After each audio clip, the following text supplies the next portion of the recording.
right, now the vertical photographs where Mr. Simpson appears to be holding a lineup, and it appears he's putting the gloves on or taking the gloves off.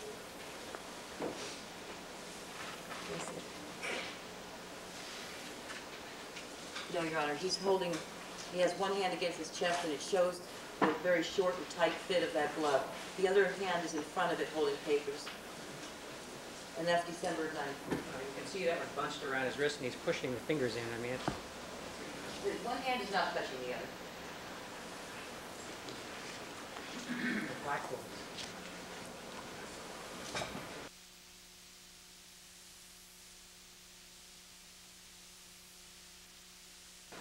Also, you should note on the wrist of that particular photograph, Your Honor, you can see the kind of stitching which is important to the testimony of Richard Rubin, the expert on this matter.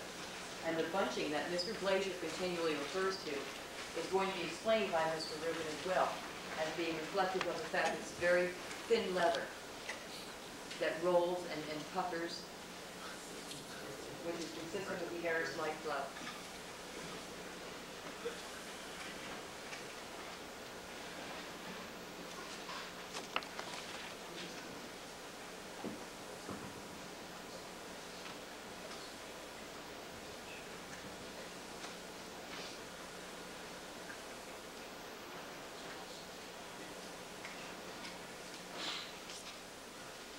I would also point out to the court that those two photographs that are most close in time to the murders of the black gloves show features that none of the other ones do, both of them. They show the manner of fit and the stitching of the wrist area, as well as the lining and on the other photograph, the lining and the aeroslide tag. It sounds like they saved what they thought was the most probative for last to avoid a cumulative objection. No, Your To me. Honor, we're showing a handicap of wearing these gloves that is consistent over a period of time, both early on and late on. Obviously, there are a great deal more we could have shown, but we voluntarily excised them from our presentation.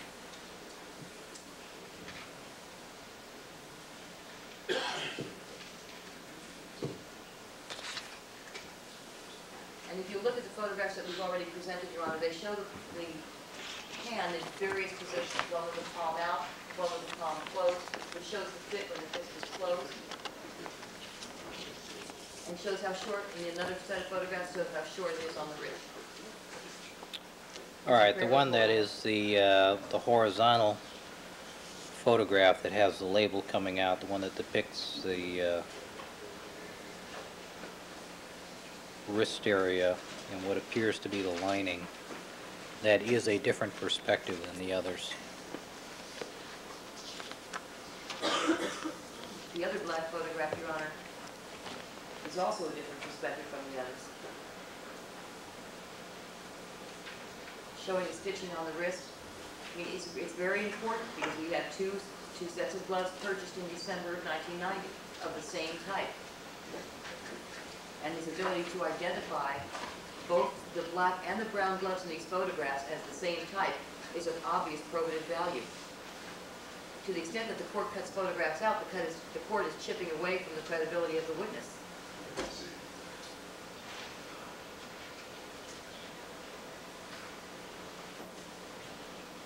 What other witnesses do you have with brown gloves? One more witness on brown gloves. Plus video. I haven't seen that video. I think What? that's part of the ton of video. It's expected. What video is this? The Guidera, the same game that Ms. Guidera is going to testify about. I still don't have that. No, I don't think I have it. All right, is Mr. Lee here? Yeah, I believe Mr. Lee is here. All right. Your Honor, may I indicate to the court, the videotape we're talking about was subpoenaed. Well, It's already, let's not, all right. let me figure these things out first.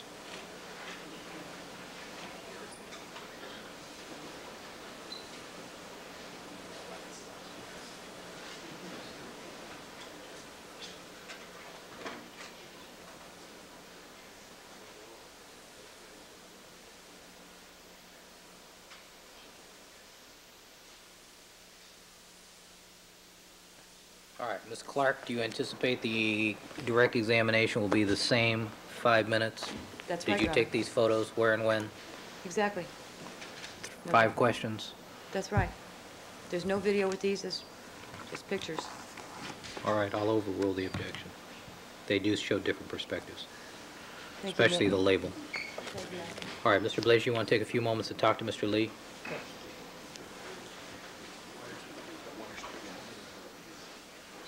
And for the record, Ms. Clark, who are the witnesses that you've excised? Yes, for the record.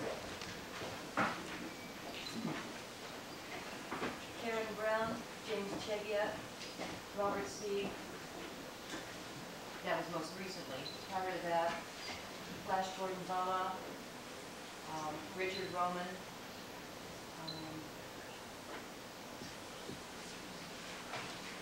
Christopher.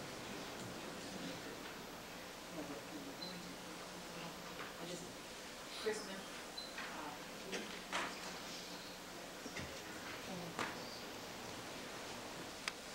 I forgot the first name. Last name is Kristen, Your Honor. All right, is Mr. Schott available in the event Mr. Blaiser wants to recall him?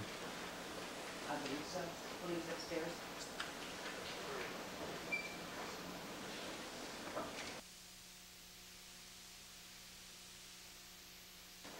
How about in an abundance of caution, why don't we have him escorted down so we can save some time in the event Mr. Blaiser wants to recall him for a question or two? Sure. Mr. Fairtlow, why don't you accomplish that?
Mrs. Robertson.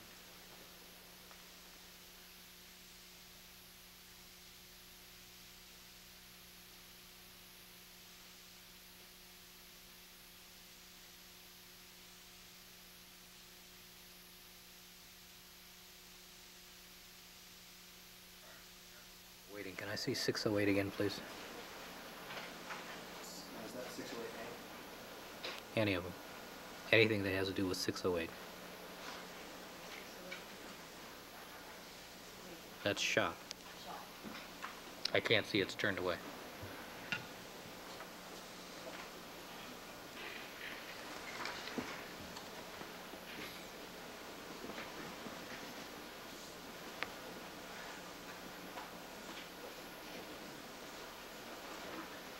All right, thank you. All right.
All right, Mr. Blaiser. prepared to go to the next witness. However, we may wish to call Mr. Lee out of order so that he doesn't have to fly back at some other time, but we're still considering that. Okay. People will object to that. Well- They have a rebuttal if they think he's relevant. Let them make an offer. All right, let's proceed. Thank you. Next witness. People call Mr. Stewart West. All right, let's have the jurors, please. Let them do it on their dime. Stewart West. Yes, Your Honor. Oh, I guess we need to adjourn. Minor detail.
Gentlemen, please be seated.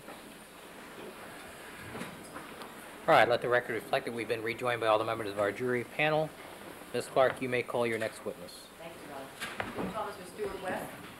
All right, Mr. West, would you step over here next to the court reporter, please, and face the clerk? Raise your right hand, please. You solemnly swear that the testimony you may give in the trial counsel may before this court should be the truth, the whole truth, and nothing but the truth, so help you God? Yes, I do. Please have a seat and the witness stand and state and spell your first and last names for the record.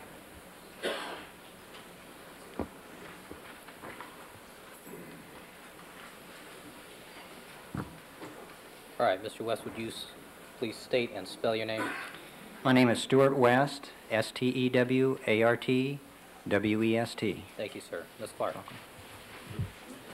Mr. West, can you tell us if you are a professional photographer, sir? I am not right now, no. Were you at some time? Yes, I was. When? Started in 1989 Until until about November of last year. 94? Yes. Directing your attention, sir, to the date of December 25th, 1993. Can you tell us if you were a professional photographer at that time? Yes, I was. Can you tell us where you were on that date? I was at Candlestick Park in San Francisco. And for what purpose, sir? I was taking pictures of the San Francisco 49ers Houston Oilers game. And where were you in terms of in the stadium? I was on the sideline on the 49ers side. So were you on a level on the field itself? Yes, I was. Did you see the defendant there when you were there? Yes, I did. About how far away from him were you? I was approximately 30 feet away from him. And he was on the field as well, I take it. Yes, he was. Was there any artificial lighting at that time? Not that I remember, no. And you took photographs of him at that game? Yes, I did. Your Honor, I have here a photograph that I'd like to be marked People 610. All right, people 610. A small photograph, sir, showing you People 610. Can you tell us if you recognize what I've shown you? Yes, I do. What is that? That is my photograph. Is that the photograph you took of the defendant on December 25th, 1993? Yes, it is. And did you send it into the district attorney's office, sir? Yes, I did. May I put it on the envelope, Your Honor? You may.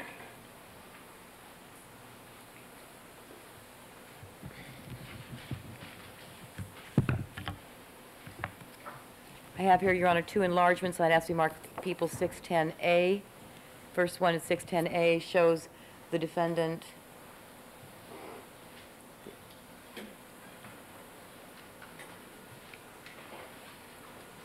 It's an enlargement of photo 610, Your Honor.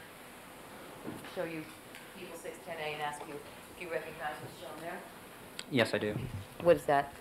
That is a photograph that I have taken. And is that an enlargement of the photograph that was shown to you just now that's up on the screen as people 610? Yes, it is. True and accurate copies, are they, sir? Yes. Showing you people 610B, does that appear to be a further enlargement, focusing in more on the gloves of the same photograph? Yes, it is. Also a true and accurate copy of your photograph, sir? Yes, ma'am.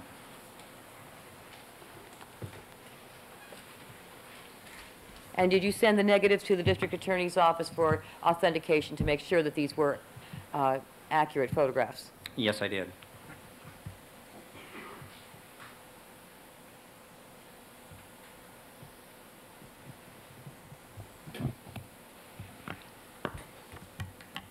All right, Your Honor, I just simply ask that these be affixed to the board, the photograph 610 and A and B with label. All right, why don't you show them Mr. Blaiser first?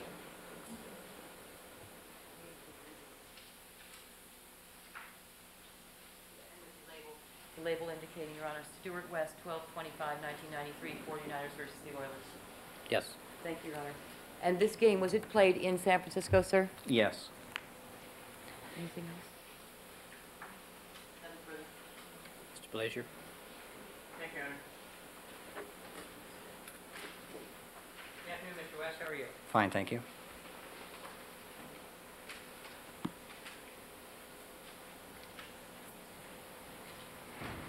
Mr. West, could I ask you to take a look at the blow-up on the board here?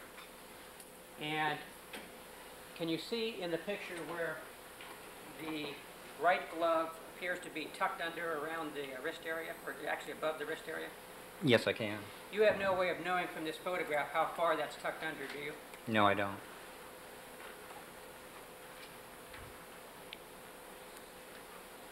Do you have any pictures showing the inside of the glove? No, I don't. Any showing any labels? No. Any lining? No. Now, you provided the prosecution with another picture in addition to this one, didn't you? That's correct. All right, I'd like to have this marked as defendant's neck. I'm sorry? 1371.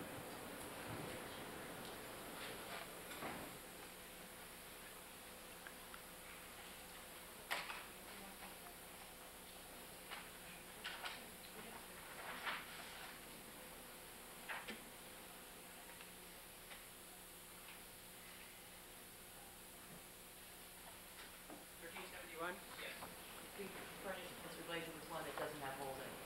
Thank you. Now, Mr. West, take a look at 1371. Is that a picture of the same gloves? Yes, it is. Same day? Yes. Around the same time? Yes. Can I put this on the envelope, please, Your Honor? You may.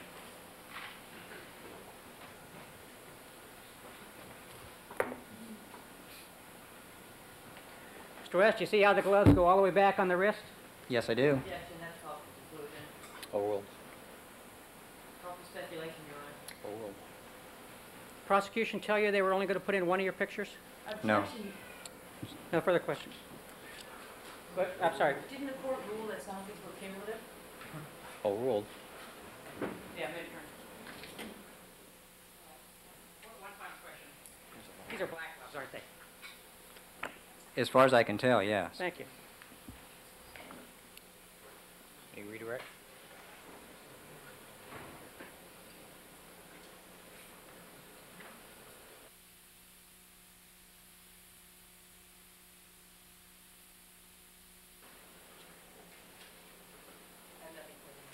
All right, Mr. West, thank you very much for coming in. Your Welcome. excuse, sir. Ms. Clark. Thank you. Your Honor, can Mr. Fairwell please put the small photograph up on the board as well? It's people 610. Yes. Thank you. People call Mike Romano.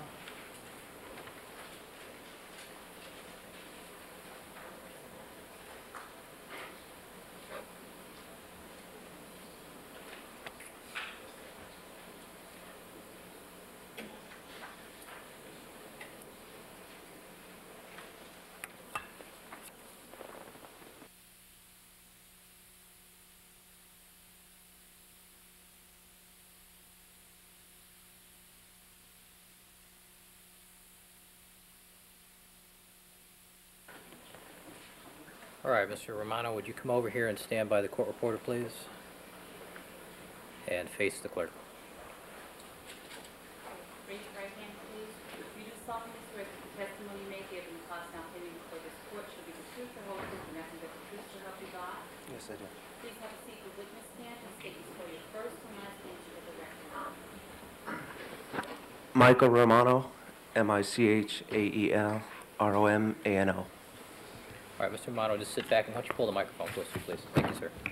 Ms. Clark. All right, Mr. Romano, are you a freelance, excuse me, are you a photographer, sir? Yes, I am. And what kind of photographer are you? Freelance photographer. And directing your attention, sir, to the date of January the 15th, 1994, what was your occupation at that time? I was a photographer. And on January 15th, 1994, sir, where were you? I was in Buffalo, New York. And why were you there? I was photographing the Los Angeles Raiders football game against the Buffalo Bills. Can you tell us, sir, where you, if you took any photographs of the defendant on that date, in January of 1994? Yes, I did. And where did you take photographs of him? I shot a photograph in the media room after the football game. And where is the media room, sir? The media room is adjacent to the locker room where they bring the players after the game.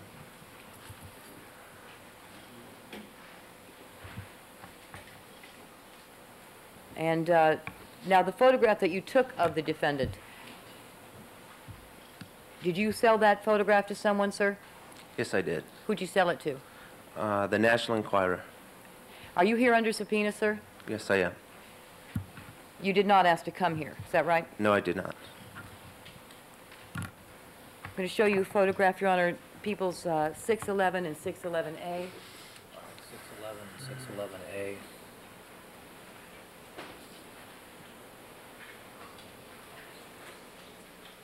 Showing you people 611, sir. Can you tell us if you recognize the photograph that I'm showing you? Yes, I do. And what is that? That is the photograph that I shot. And you shot this photograph, you told us, in the media room, that's just a room just outside the locker room. Right. Where they hold post-game interviews. Now, was that in New York? Buffalo, New York. And the photograph that's been marked people 611A, can you tell us if that is an enlargement of Yeah. the portion of the photograph in 611 that shows the defendant's left hand? Yes, it is. And is it an accurate enlargement, sir? Yes, it is.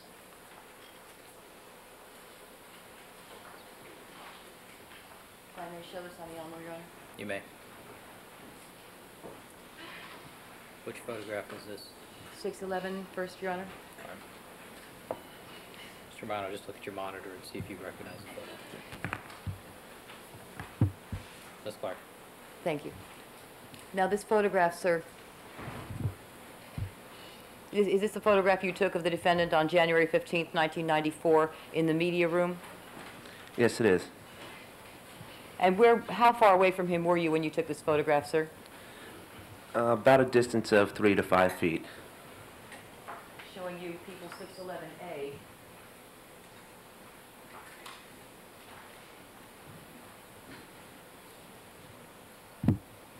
From 3 to 5 feet away, sir, did you use a zoom lens then? No, I didn't. I used a 50mm lens. Do you recall what time it was? It was about 4:30 in the afternoon. Did you use a flash, sir? Yes, I did. Do you recall what the film speed was? 200 ASA? Now, did you send us negatives so that we could verify the accuracy of the print? Yes, I did. And when you sent your negatives to a lab for processing, did you ask for any special processing? No, I don't.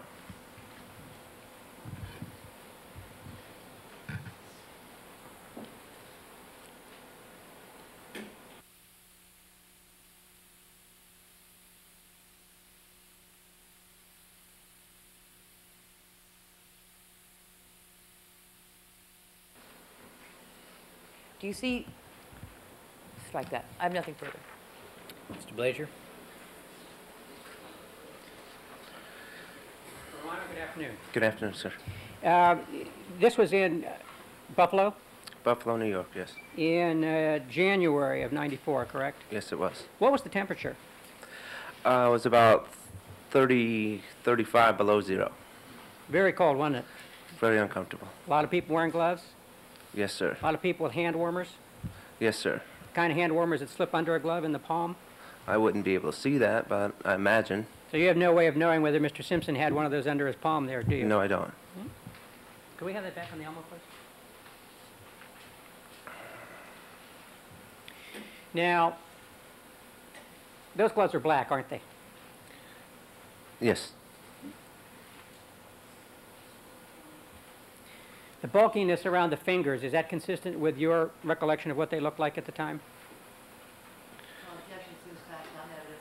Oh, Evidence, well. you can never collect. Oh, No foundation. oh, Yes. And the rolled up area, the extra leather at the wrist there? Objection, characterization. sustained.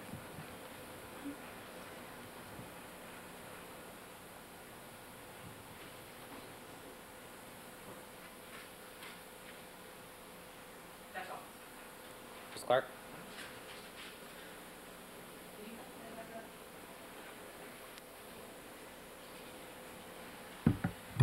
Sir, what, do you see that white oblong thing sticking out of the edge of the wrist area of that glove?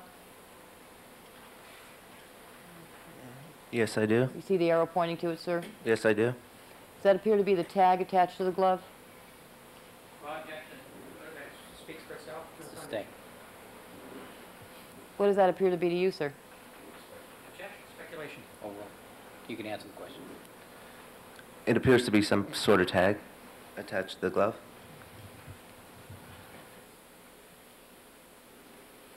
Thank you. Can't read anything on that, can you? Looking at the photograph, no, I can't read Thank you. anything. Is that it? Yes, may I ask that these photographs also be attached to the board, please, Your Honor? Yes. All right. Do you have any further questions for Mr. Romano? Nothing further. Mr. Blaiser, anything else for Mr. Romano? No. All right, Mr. Romano, thank you very much for coming out, sir. Thank you, sir. People call Mr. Debra Guidera. All right. Ms. That's it, Mr. You did.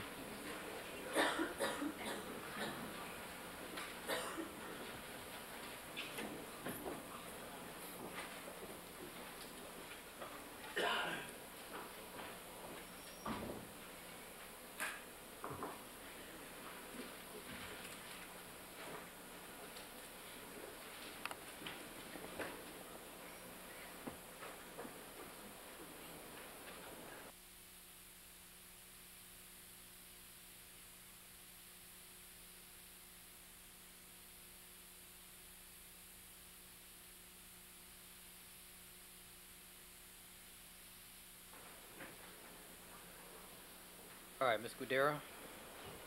All right, would you step around here, please? Stand over by the court reporter and face the clerk. Raise your right hand, please. You do solemnly swear that the testimony you may give in the cause not only before this court should be the truth and whole truth and nothing but the truth, so help you God? I do. Please have a seat in the witness stand. This statement is for you first, and these names for the record.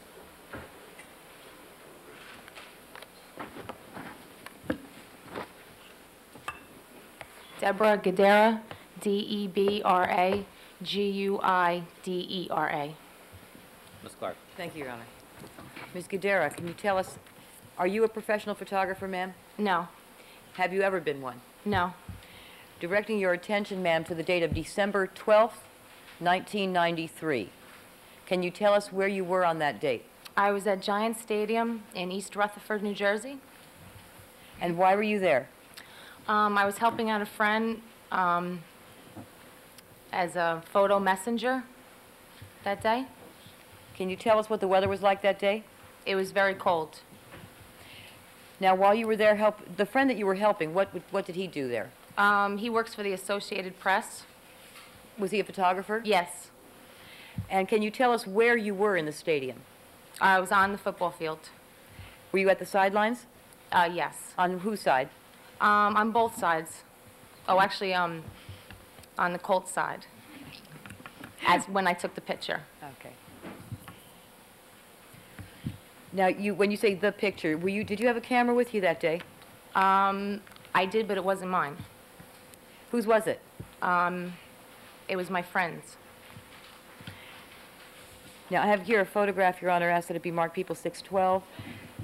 All right, 612. And then there'll be two enlargements. 612, A and B. Yes, thank you, Your Honor. The farther away enlargement, 612A, close up on the hand area, 612B. Somewhere. Thank you. Ms. Guidera, I'm going to show you a photograph that's been marked as People's 612 and ask if you recognize this photograph. Yes, I do. Is that a photograph that you took, ma'am? Yes. And is it a photograph that you took on December 12th, 1993 in New Jersey, in the Giant Stadium? Yes. And do you recognize the person depicted in that photograph? Yes. Who is it? O.J. Simpson. And how far away from him were you when you took that picture, if you recall? I would say about 10, 12 feet. Can you tell us what colored gloves are depicted in this photograph? They look dark brown. All right, you place 612 on the Elmo. They look dark brown or black. I'm going to show you what's been marked now as people 612A and 612B. Do these appear to be enlargements of the photograph that you see here in 612? Yes. And are they accurate enlargements of the photographs you sent us? Yes.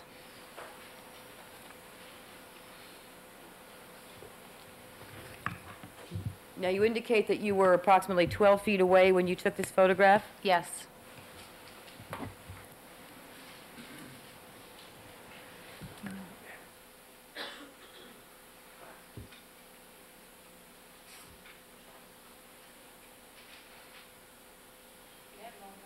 Certainly.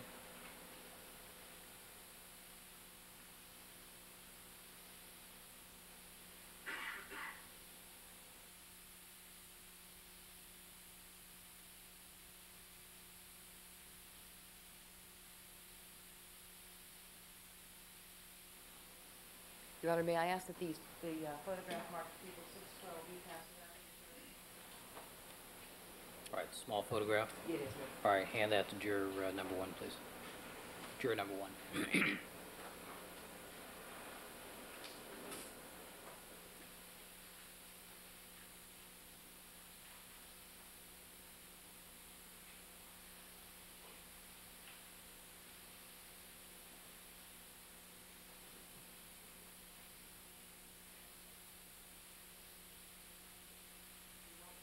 May I ask that Mr. Fairtlow be permitted to put up the A and B?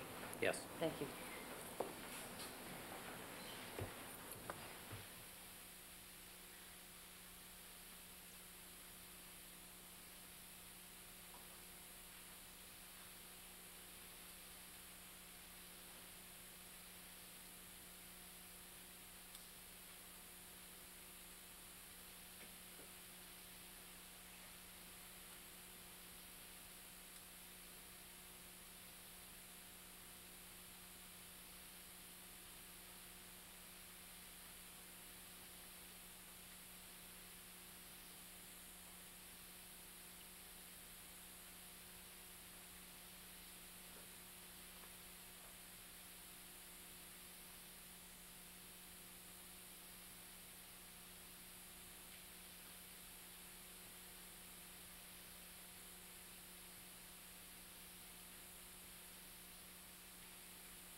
Would you collect the photograph 612 from Deputy Smith, please? Thank you.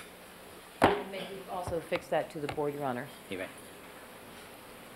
Now, let me ask you a further question, Ms. Guidera, about the date. Do you independently recall what day it was? It was Sunday. It was a Sunday? Is that yes? You have to say it out loud for the recorder. Yes. Okay. And what month was it? December. Of 1993? Yes. And do you know if it was before or after Christmas? Before Christmas. And what date was it? What Sunday was it? Do you know? The 12th.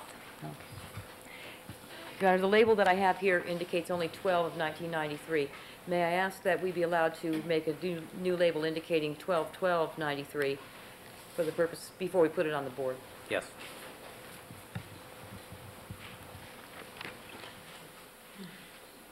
Do you have any further questions for Ms. Guidera? Very briefly, ma'am, was there any artificial lighting when the photograph that you took of the defendant in those gloves on December 12th, 1993 was taken? No. Did you use a flash? No. And did you send the negatives to us for the purpose of verifying the accuracy of the photograph? Yes, I did.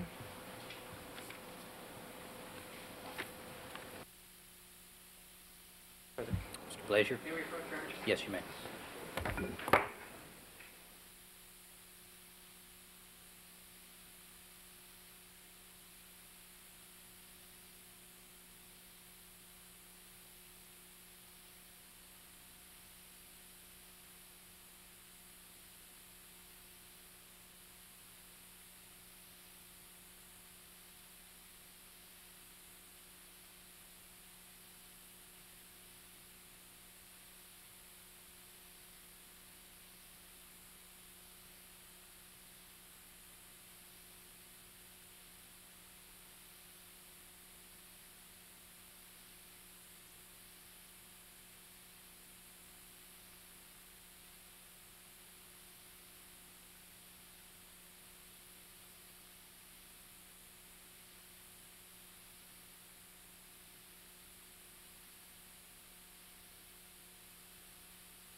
All right, let's have it quiet, please.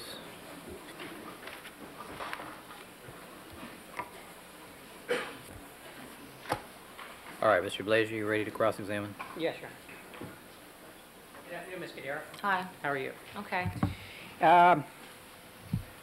This was a December in 1993 in San Francisco, correct? No. I'm sorry, in New York. No, New Jersey. New Jersey. How cold was it? Very cold. Very cold. A lot of people wearing gloves there? I guess so. Not particularly unusual to see people wearing gloves at a football game? Oh, well, No, it's not unusual. Okay. Now, I want to take, I'd like to remove one of these if I might.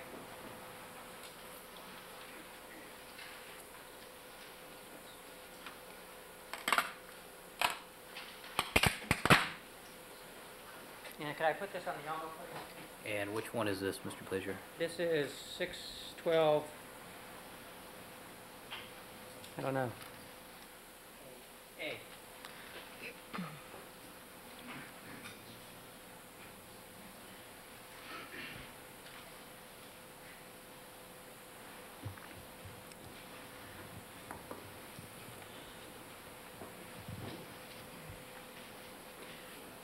Can we back out on that, please? Now, Ms. Guidera, do you have an independent recollection of being there and seeing Mr. Simpson Yes, and looking at him when you took the picture? yes. When you looked at that glove in person, was it as loose as it appears to be in the picture? Overall. I can't recall. Okay. The picture is the best record of what you saw. Now, Yes. You were shaking your head. Is that? Repeat the question? this picture is your best depiction of what you saw that day. Yes. Okay.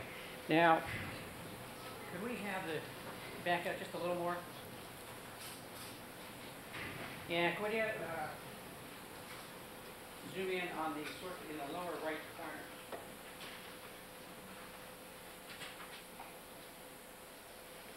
More.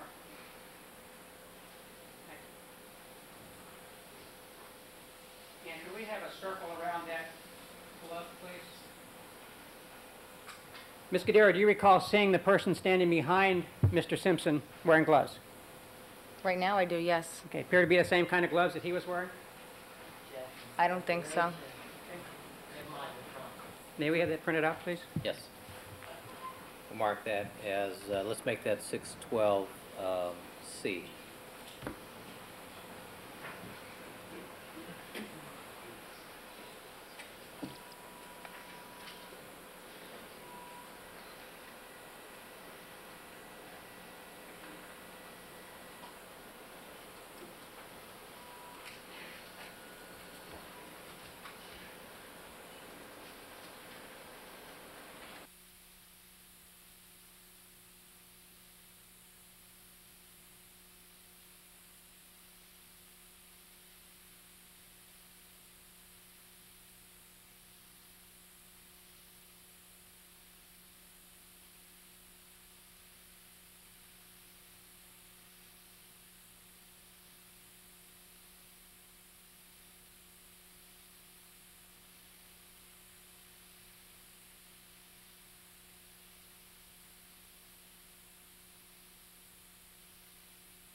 I'd like to show the witness people six. Stain. Records reflect that the reference was made to 609. 609.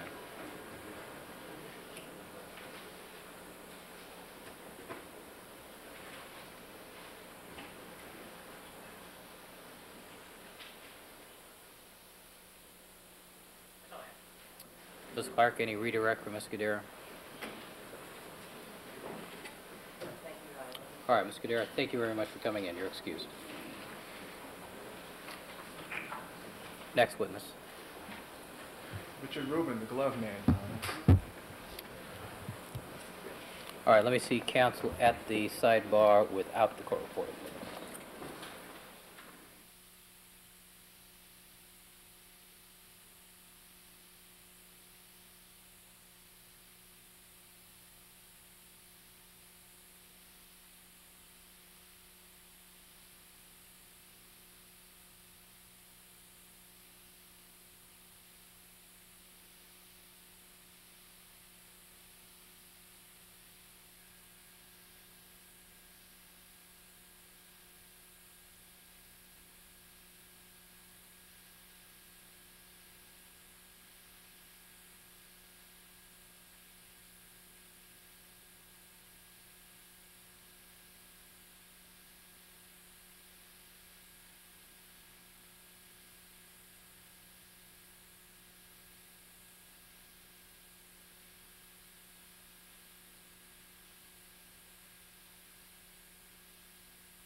Gentlemen, there's something I need to take a look at before we hit the next witness. Let me ask you to step back into the jury room.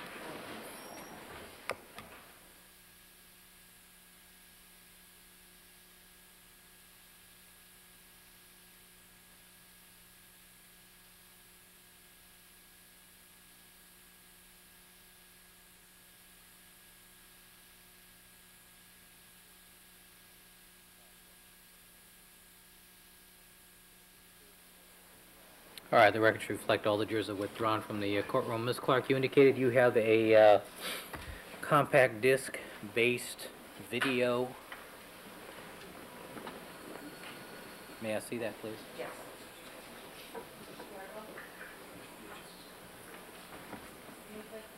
All right, let's clear the telestrator, please.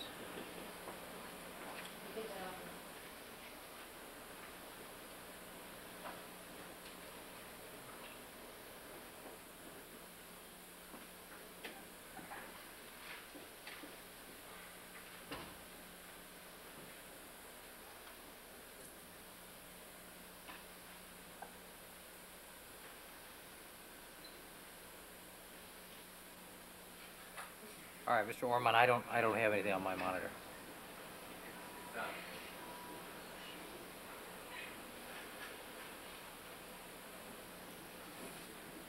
Mr. Blaiser, do you have this on your monitor? I do now. Ah.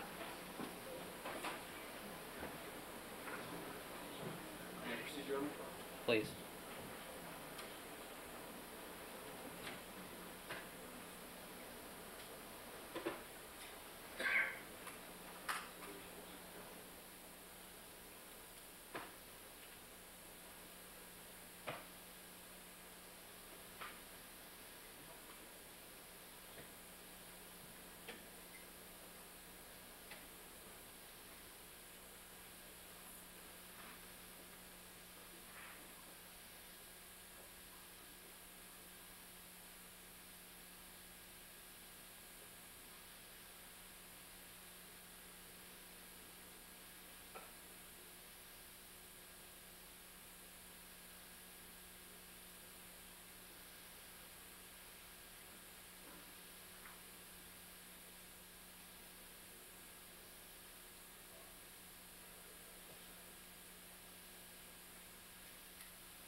Appears to be a different clip.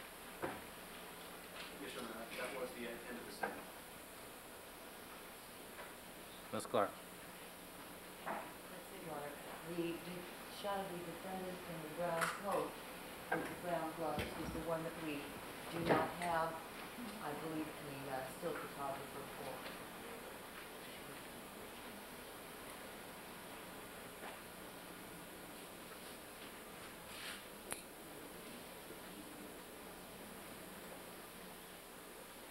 Pretty good digital quality.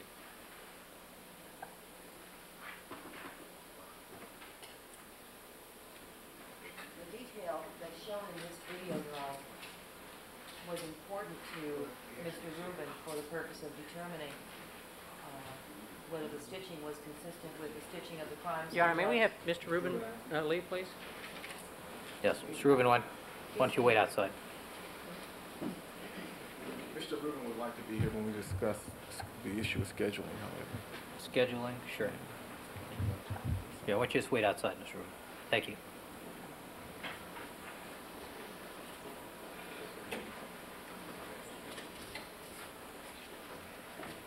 All right, Ms. Clark, as to record to reflect that Mr. Rubin's withdrawn from the courtroom, with regards to this 15-minute clip that's on the compact, is it a laser disc or compact disc? It's on a laser disc, Your Honor. All right. Objection? Yeah, I object. First of all, it's cumulative. It's another brown glove. I don't think it shows anything more than what they've already put pictures on. I don't know. I object to a foundation. They haven't established the foundation, so I object on both of those grounds. Don't know when it is. Let me get that for you, Your Honor. But let me simply, but let me indicate this to the court. I understand the objections to cumulative nature in the black glove and we pared that down considerably. But all shots of the Brown gloves that are deemed to be, by our expert, consistent with those purchased by Nicole Brown and those found at the crime scene and at Rockingham are clearly not cumulative, because it shows the defendant not only having them at a point in time shortly after they were purchased, but also at a point in time, also shows his habit and custom of wearing them, which means they're out in the weather. The more he wears them, the more important that is to their stretchability, and as close as possible in time to the murders. This clip that is shown in the Brown gloves is of the Kansas City versus the Bills on January 5th, 1992.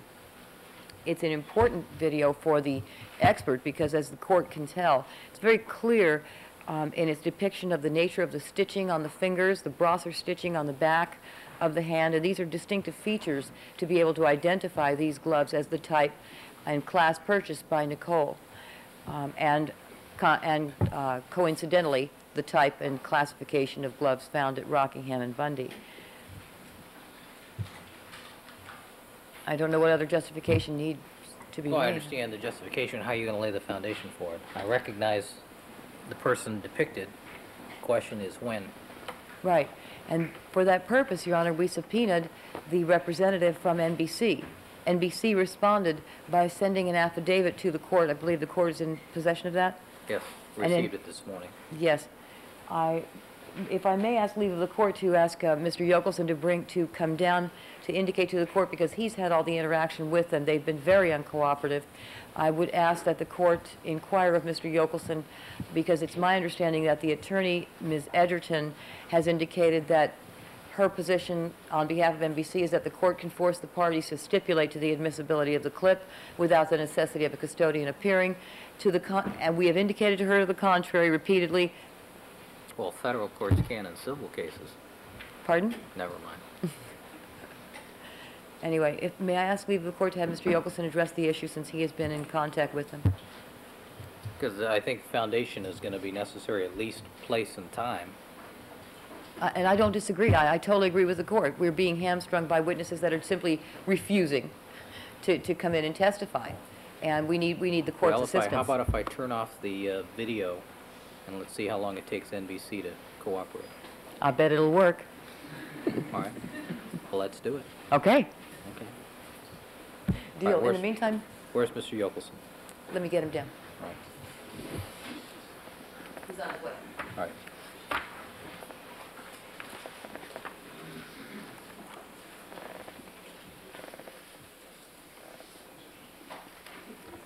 You're on the good call, make sure that it's on the way, but he specifically asked that I address you.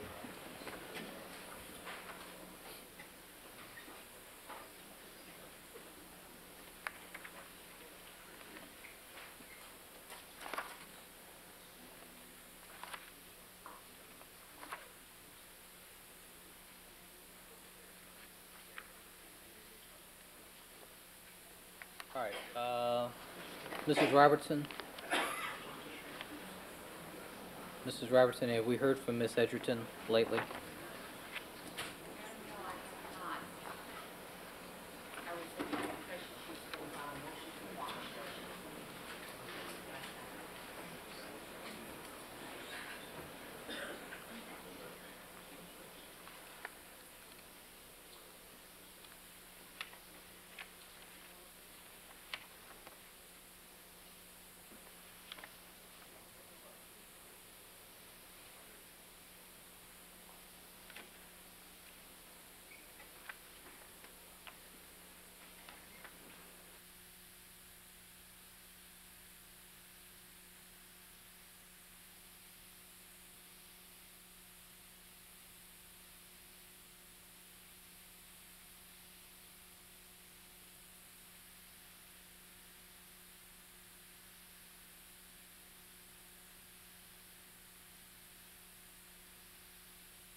Robertson.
Particular affidavit from Mark Laplace concerning the particular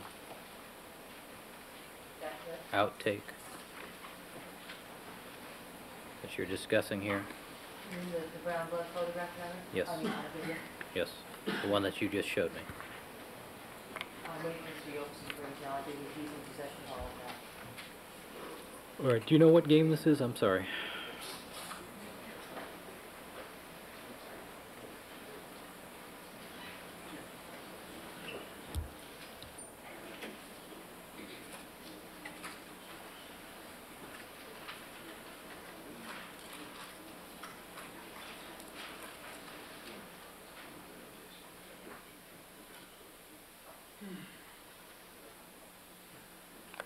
Which football game is this?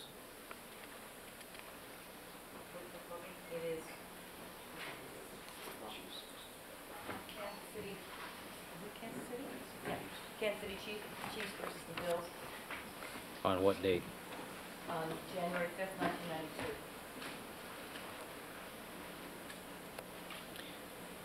Now, the fact that this is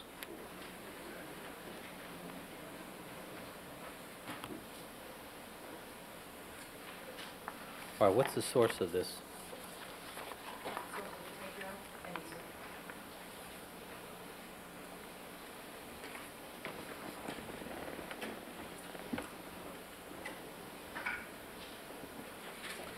All right, records reflect we've now been rejoined by Mr. Yochelson.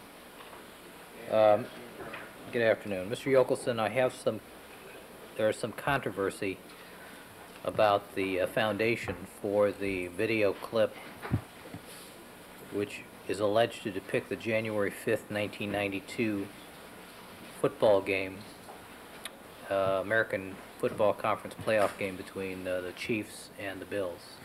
Yes, Your Honor. As Ms. Clark indicated, we did subpoena that footage from NBC. NBC provided that videotape in a fairly expeditious manner, and at the same time provided a custodian, or offered to provide a custodian of record affidavit. They did not, and their position has been throughout this that they are not obligated to provide an actual live witness. Their position is that the witness who would testify to this is located in New York and beyond this court's jurisdiction without further process of the court.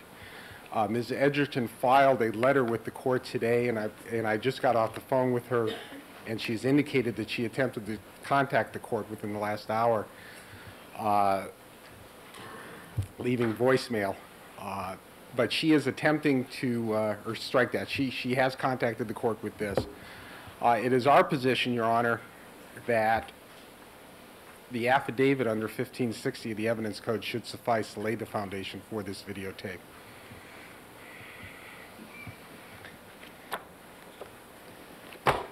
Mr. Blaiser, what's the defendant's position? Our position is that we don't think that that does. It doesn't comply with the law. This is not a governmental agency. That they have subpoena power. They can bring somebody from New York just like we brought Miss McKinney from Georgia or from North Carolina. All right, the problem I have, Mr.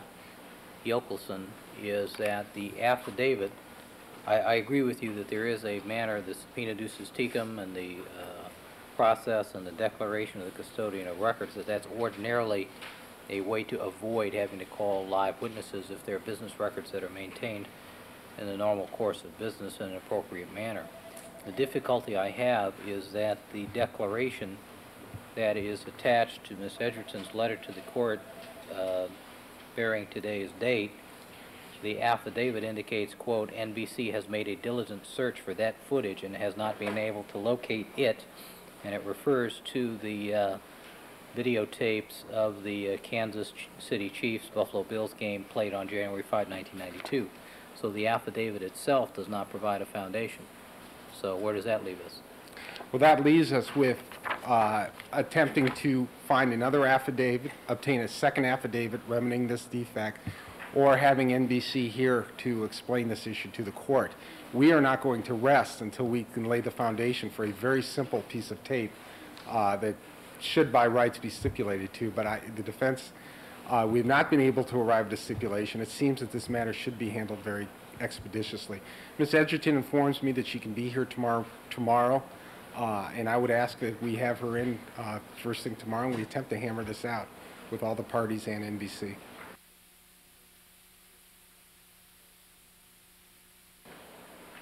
Because we handle business records all the time in this manner, but the affidavit doesn't support what you're asking for. Well, in that case, I'm sure that we can address that issue with NBC, and we will take it up. I suggest that we hold this matter in abeyance until tomorrow morning, have Ms. Edgerton in, and we will settle this matter. Well, I would suggest that you have somebody up at 5 o'clock tomorrow morning at the opening of business on the East Coast and see if you can't expedite this matter, because the matter of an appropriate declaration, that's all that's missing here. It should be a simple thing, and we will accomplish that. Of course, as Ms. Clark points out, the fact is that NBC gave us this videotape, so clearly they knew what it was in response to our request, so clearly they knew what it was and were able to locate it. Well, my problem is, Mr. Yochelson, as much as I understand and appreciate what it is you're saying, there's an objection, and the affidavit doesn't support what you're asking for. All right. May we have copies of what's been submitted? We haven't seen Yes. anything. Mrs. Robertson, would you have Mr. Byrne? I think you should. I believe that was already provided previously, Your Honor. Okay. All right, as far as scheduling, then, I take it then unless and until we have this video, this is also videotape you want to use with Mr. Rubin, correct? Correct. All right, scheduling then. Mr. Blaiser indicated he needed additional time to prepare for the cross-examination of Mr. Rubin, and Mr. Darden, you indicated that there was a desire to have Mr. Rubin present just so we can consult with his calendar. All right, why don't you ask him to step in, Mr. Fairlow? Mr. Yochelson is about to ask him to come in. I don't know that the court is aware of this, but Mr. Rubin is the only so-called expert in this entire case who has testified without any fee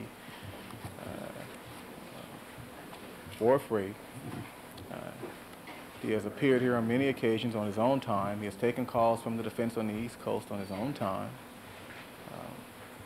He runs a business, and he needs to get back to that business. I don't understand why we need to delay until Wednesday. Well, there's a request for additional time, and part of the difficulty, though, is some of the information that Mr. Rubin produced and gave to the prosecution was not turned over to Mr. Blaiser until today. I mean, that's not a situation that the court created. Everything that we have put on today was turned over prior to the court.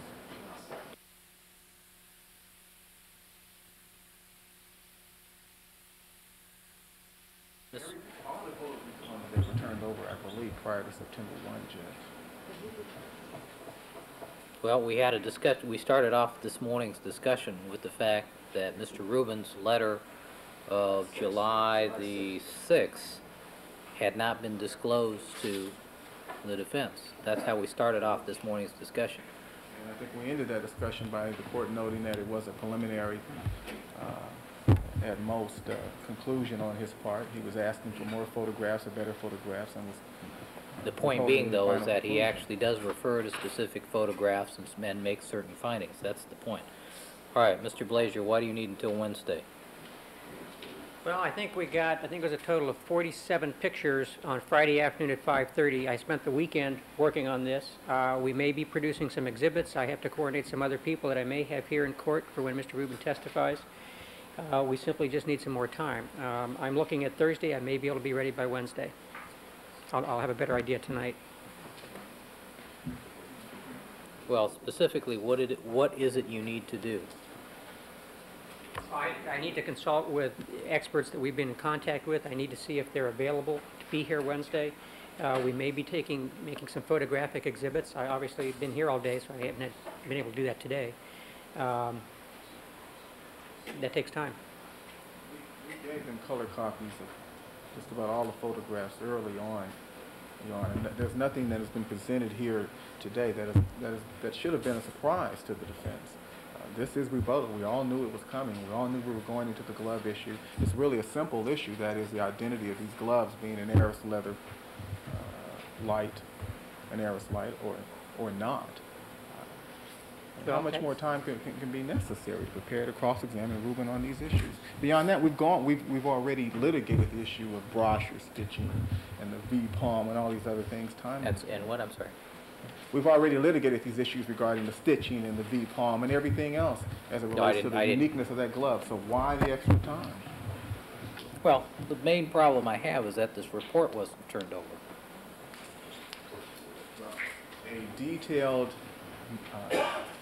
in fact, a transcript of our conversations with Mr. Rubin as they related to each of the photographs shown to him was provided to the defense on August 31st or September the 1st. On September the 1st, which is much more detailed than any report, and in particular much more detailed than any preliminary report or letter sent to him by us. And they have a transcript of all of his opinions as they relate to each of the photographs, and they've had it for 12 days now.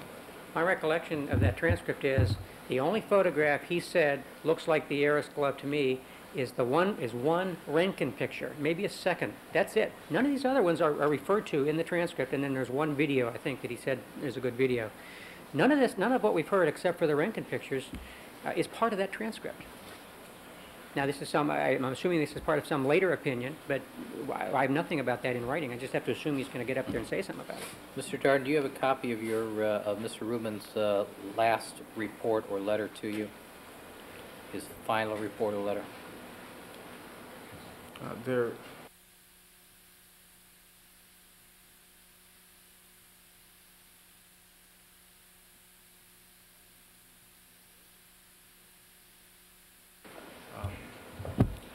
I don't believe we handed over a final report. We handed over the transcript of Mr. Rubin's opinions and comments as they related to each of the photographs. Mr. Rubin points out to me that it was Mrs. Blaiser, Mr. Blaiser's wife, who called him up and let him know he was coming back to testify in the first place, and that it was Mrs. Blaiser who interviewed him on the telephone several days ago on September 1st. So none of this is a secret, Judge. Yeah, we had obviously we've been trying to prepare for this since they started making noises about doing this. We had no pictures when we talked to him before. It was a telephone conference. That's it. That was not terribly helpful. Mr. Rubin would like to testify tomorrow morning and get back east to to his business and family. It does not give me adequate time to represent my client. And I think that's probably why we have the objections, so that he'll be forced to go back east before he is allowed to testify in this case. This is a no-brainer, Judge. As far as cross goes, yeah. They've had adequate notice. You people.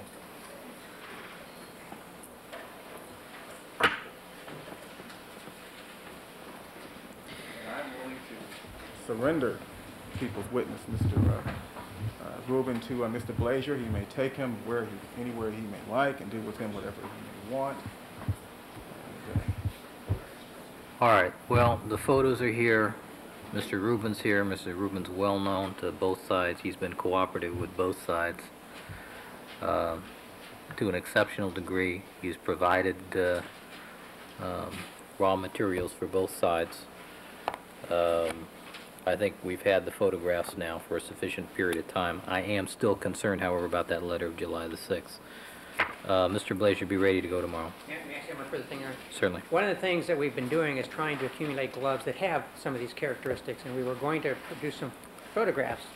We're going to attempt to. We can't do that, and I can just inform the court, I can't do that now. If I have to go forward tomorrow morning, I can't do that. We still have gloves coming too, by the way. So we may have to have him come back. Well, that's something that can be independently put on by somebody else, by an investigator, that they found these gloves with similar characteristics. That's something you don't need to do with Mr. Rubin. Well, we need to test But this is also not an issue that's been a mystery or is unexpected. Which photographs he's going to identify has been until today, except for the Rankin pictures. All right. Anything else? Yes, Your Honor. Before we launch into our Sims hearing. It's a discovery question concerning upcoming witnesses. Yes. Who's coming up after Mr. Rubin? Well, first of all, Your Honor, of the list of 60 names that we were given on Friday, my office has attempted to identify those witnesses for whom we have no report, statements, or any idea of what they are going to testify about. All right, and they are? David Atkins, I believe, works with SID, but I'm not sure the nature of his testimony. Who is David Atkins? the OIC in the photo section at SID, I believe he testified once before on the issue of the Willie Ford video. Yes, the press people say yes, they know who he is. And if they will look at, did he testify? If you look at the logs from Rockingham, you see that he arrived at Rockingham around noon that day. He will testify that he saw the socks. Are there any reports regarding him? I will.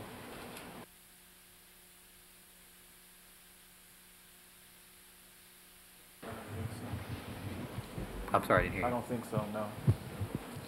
Next. Brent Clayton, C-L-A-Y-T-O-N. Who is Mr. Clayton?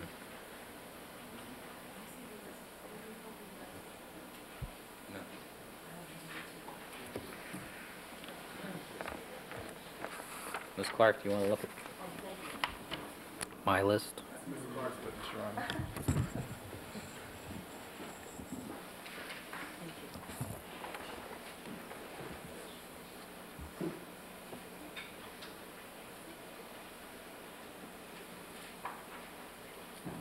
All right, and before we break, Mr. Rubin, would you make yourself available to discuss these matters with Mr. Blaiser this afternoon, this evening?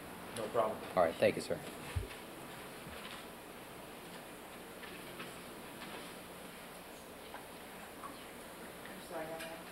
I'm drawing a blank at the moment.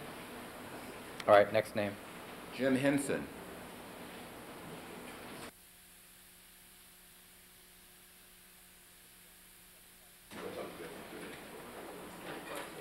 Paperwork, Your Honor. I have everything written down with who testifies to what and why, and I don't have it in front of me. Let me get the name just so that we're clear. Steve Okay. Jensen. Dennis Kilcoyne, I know, is an investigator, a police officer. I'm not sure what he's testifying about. I have a name that says Laufman, L-A-U-F-M-A-N, no first name. I don't know who that person is. Mr. Laughlin, I believe, was a witness to Kathy Randa and Skip Taft removing a large sum of cash from Mr. Simpson's safe deposit box on June 17th. And Mr. Jensen is from Cognitive. They enhance the photographs of the gloves. Lamar Lyle. We did not use Those enhancements. I'm sorry, is that another club witness? No. Okay.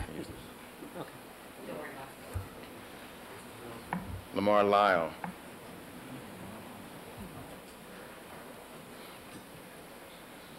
What these are witnesses to established foundations for different things, but we will witness. All right, do me a huge favor. That's my list, so how about if you don't mark on it? Shouldn't have brought that note about you. Another one. Okay, how about, listen, what I'm going to do is I would like to take a brief recess because we're now going to launch into an hour-long hearing on Sims and RFLP. Let me order Mr. Douglas, Mr. Darden, and Ms. Clark to meet and confer during the recess. Get your list, find out who's who, turn the names over to Mr. Douglas as to who you're going to call and who they are. All right, we'll take a, And the next 3 days, Your Honor? and that's what that includes. Wait, Mr. Fairwell, Mr. Douglas, we handled all the paperwork. I believe I stated all the witnesses for the next 3 days on Friday, Your Honor. That's not All right. the record. I've already done that. No, well, Mr. Fairlaw and Mr. Douglas get together, compare the names, the schedules. No, we don't need to do it. We don't need to do it again, counsel. I've got my notes. You should have yours. Let me, one other thing, Your Honor. I wasn't here on Friday, Your Honor. Okay. One other thing, there's a motion, the people filed a motion to introduce expert testimony regarding domestic violence, which I thought we went through before. Dean Allman is here. He will not be able to respond to this motion until Friday, and we'd like to argue it next Monday. No, no. Mr. Gordon is going to be arguing that issue for us, and we intend to rest by next Monday. We'll take the rest without this witness too, then, Your Honor, because this week's got this convoluted, complex motion, which was already litigated, I thought, and Dean Allman is here, and it may require Kelly Fry, et cetera, and we're indicating we can't respond to it. His work is back up north. He's going back home. We'll respond to it by Friday. I want to alert the court to that. Earlier today, Mr. Bailey told us he was ready to argue. He wanted to argue this motion this afternoon. I don't think Mr. Bailey had seen this motion, Mr. Darden, at that point. This motion requires our points and authorities, and we will be doing that. In fact, I think Mr. Bailey was ready to concede the issue. Well, I don't. I have not seen any points and authorities that were handed to me after I said I'd be prepared to go on the papers I then had. All right. Get your P's and A's as soon as you can. I think Friday's optimistic. All right. Let's take a 15-minute recess, and let's get the Sims witnesses down here, and we'll start into that. And Mr. Blaiser, why don't you take advantage and chat with Mr. Rubin? All right.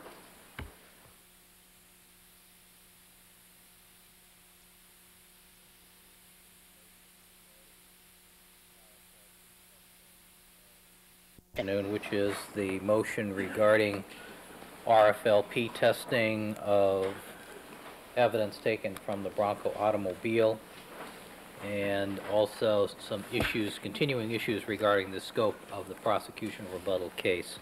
Mr. Cochran? Yes, we would ask, we want to just make sure the court would allow us to argue the issues regarding the scope of the prosecution's case, because the case will be over. We may not have argued that motion. So I wanted to make sure we did that at least, Well, then if not this afternoon. wouldn't that indicate there's a very limited scope? Well, you know, not left to them, Your Honor. I think you'd have to interject yourself to make sure that happens. So we'd like to do it sooner rather than later. So whether this afternoon or first thing in the morning, I just give Your Honor your choice on that. We're prepared to do that. I think counsel are prepared to do that as soon as you're ready. Bob Blaiser has a portion of that, and I suppose he's out talking to Mr. Rubin. But I think Peter Neufeld is ready on a portion of it. It would make sense, Your Honor, if we can schedule it this way. May I be heard? Sure. Certainly. Okay, thank you. Good afternoon, sir. Oh, good afternoon, Your Honor. Mr. Scheck, of course, is going to be addressing the RFLP issue on the console this afternoon. And we just got, as you know, points and authorities this afternoon on the Dutton matter. But, for instance, you know, you asked the prosecution yesterday, are there any Kelly Fry cases at all involving this kind of testimony, you know, anywhere that would give the court guidance? And at that point, you know, Ms. Clark said, yes, I believe there are, but I'm not, you know, I'm not certain. We just spoke to, you know, Mr. Dutton this afternoon, and Mr. Dutton informs us, for instance, that as to these four matters, he's never participated in any Kelly Fry hearing anywhere in America or Canada on these issues before, that he wants to raise for the first time in this particular case. That's the kind of facts we need to know before we can adequately brief it and argue it before Your Honor. They said this case is going to last 3 to 5 days, 5 days.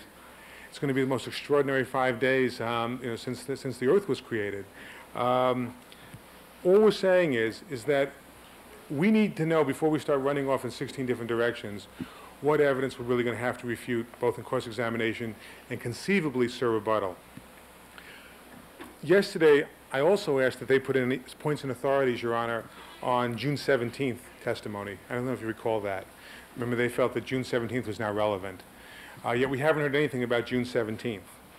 Well, they offered, they indicated they wanted to call Skip Taft, Kathy Randa, and Michael Baden and other people who were present at the house that day, but they didn't. There's no points and authorities as to what doors have been opened for that kind of testimony at this time. All I'm saying is this: I think we're entitled, as this train moves down the track, to get some understanding right away as to what the court is going to permit and what the court is not going to permit, so time is not expended on unnecessary issues. All right, I agree with you wholeheartedly, Mr. Neufeld. So you're raising obviously the Dunton issue, which we just got a points and authorities on. Yeah, Mr. You're Bailey. concerned about the scope of the defendant's activities on 6/17, correct? Yes. All right, what else, what other concerns do The you Bronco have? Fiber report, which they feel that the door has been opened up because of a witness's suggestion Kathleen that, Bell, right. yes. I think Mr. Bailey will be ready to argue both those issues tomorrow morning, Your Honor. And I would ask that time be set aside tomorrow morning as to both the Bronco Fiber issue and also as to the Dutton matter tomorrow morning.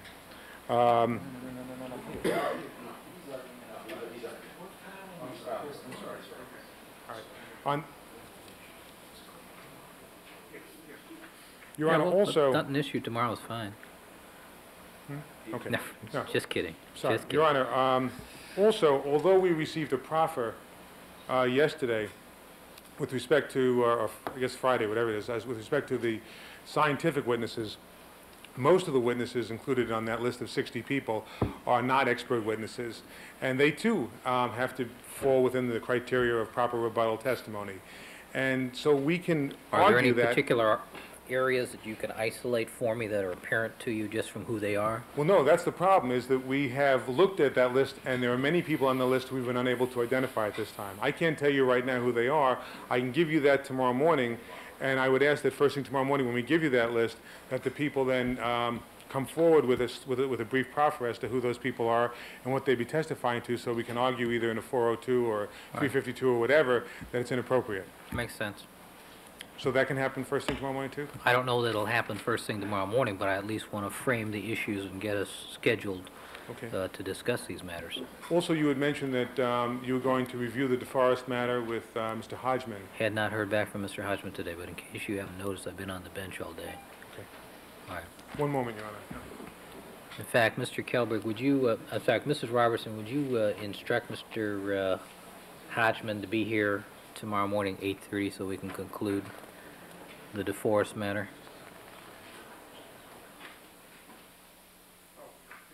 And also, we also want to be able to litigate this Paratus tape, which they've come forward with now. All right. Would you like, can we do that tomorrow morning also, so we'll know? We'll schedule it tomorrow morning. Okay. Thank you. All right, before we begin with Mr. Sims, there's the matter of, it appears now to be Agent Diedrich and maybe Mr. Bodziak are the people's intended witnesses. The first matter I should raise, we just received this afternoon a document from the, documents from the FBI. It had previously been described to be by Mr. Goldberg as preliminary reports. I don't know if it's a preliminary or a final report. But basically, what has been done is they took some chemically treated paper and something that's called an identicator, and they took the genes. I know we've had this discussion already. Right. Now, I asked Mr. Goldberg again whether he would concede that the picture that I wanted to show to the court demonstrates that the genes are altered. Looking at the picture, it's clear that the genes are altered. He said he hasn't looked at it yet. and he maintains that the procedures that are being used to create these test impressions are not in any way a destructive test. And therefore, he takes the position that no notice need be given to the defense as to any of these testing procedures. That apparently was the position that they took because I thought that this order... Counsel, why are we discussing this now? For one simple reason. I asked if they were going to be conducting any further tests with the genes. Mr. Goldberg indicated to me that that could happen. I asked if they would give us notice of that. He said, I'll give you notice, but it's not necessarily going to be timely notice because I don't think you're entitled to that. And I said, well, if we want to have an expert present or document or even litigate any further alteration of these genes as to whether or not it's reasonably necessary for that to be done, particularly since we think that it shouldn't have been done in the first place, we want this court to order the prosecution to give us notice so that we can, A, litigate whether this should be done in the first place, whether there's reasonable necessity to do it under Griffin, and B, adequate opportunity to have experts there to do it. And I want to put the court on notice that we don't have full discovery from them. The test impressions that were actually taken from various objects, we don't have. Why don't you and Mr. Goldberg be here at 8:30, and we'll discuss the matter. All right, Mrs. Robertson, would you summon Mr. Goldberg tomorrow morning also at 8:30? All right, Mr. Harmon, are you going to conduct the hearing as to Mr. Sims? Your Honor, actually, I believe I'm going to have some participation with the court's leave because we feel it is a hearing that is most appropriately bifurcated. Our position is that this evidence is clear rebuttal evidence. I was intending, with the court's permission, to tell the court, argue to the court why, in our judgment, this is clear rebuttal evidence, such that the timeliness of the RFLP testing becomes irrelevant. I did hear this morning, I know the court in a similar motion regarding scope of rebuttal was concerned about the timeliness of the photographs being collected and so forth, and I'm mindful that the court has expressed concern regarding the RFLP testing, but I would like to be heard as to why I believe, given Dr. Gerde's testimony, the evidence concerning the 303, 304, and 305 RFLP stains is true rebuttal evidence such that the timeliness issue with respect to case in chief falls by the wayside. We are certainly prepared with Mr. Harmon and Mr. Sims if the court wishes to hear the circumstances of the scheduling of the tests, the chronology of events. Mr. Harmon is obviously intimately familiar with those and is in a better position to conduct the inquiry if the court feels that that is necessary. But I truly do believe that if the court hears what I believe to be the reasons why this is rebuttal, the court may be convinced that that hearing is unnecessary. Your Honor, as the court will recall from Dr. Gerde's testimony, he contested the reliability and validity of Mr. Sims's interpretation of the 1.3 allele in stain 31 from the broncho console. As the court will recall, the testing on the PCR of that stain 31 was, in the opinion of Mr. Sims, consistent with a mixed stain of Mr. Simpson and Mr. Goldman. I believe 1.1, 1.2, 1.3, and a 4. The 1.3 and the 4 would be Mr. Goldman. Dr. Gerde's position was that the 1.3 allele was too faint to be legitimately called as an allele which was present. And in fact, it could be the result of cross-contamination due to sample mishandling. Do you want to direct my attention to the particular passage in the transcript where Dr. Gerde's... I think we can get that for the court. This is a summary. I had the issue framed in my mind in discussing rebuttal evidence with Ms. Clark, Mr. Hodgman, and so forth, and then I confirmed with Mr. Clark as to the substance of, and with Mr. Harmon as well, the substance of Dr. Gerde's testimony. But what I am saying is a representation made to me in my consultations with Mr. Clark, Mr. Harmon, as to Dr. Gerde's assertions as part of his testimony as a defense witness. And in essence, what he said with respect to that stain, in comparison, for example, with item 52, which was one of the blood drops on the Bundy walkway, which Mr. Sims did also see a 1.3 showing in the PCR testing, but which in that circumstance Mr. Sims felt could not be called as a true finding of an allele from a contributor, and in fact attributed it to an artifact.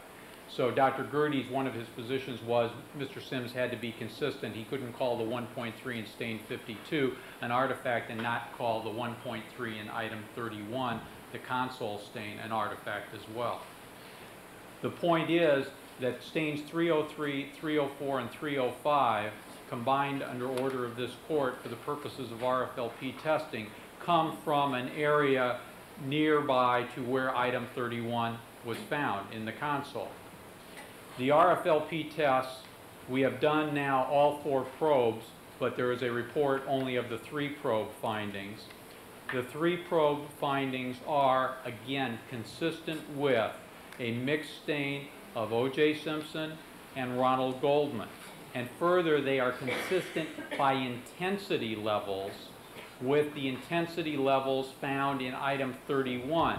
The intensity level of Mr. Simpson's contribution being significantly more than the intensity level of the 1.34 allele called by Mr. Sims as consistent with Ronald Goldman as a contributor.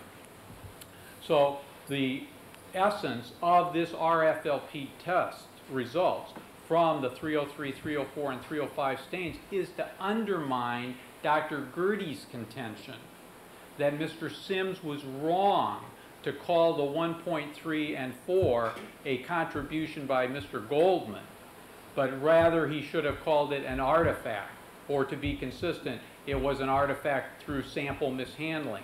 We are corroborating with 303, 304, and 305's RFLP results, corroborating the accuracy of Mr. Sims's call on 31, accuracy which was called into question by Dr. Gerdes, a defense witness. And that's why this is true rebuttal, because we are now going to reinforce the accuracy of Mr. Sims after that accuracy has been attacked by Dr. Gerdes.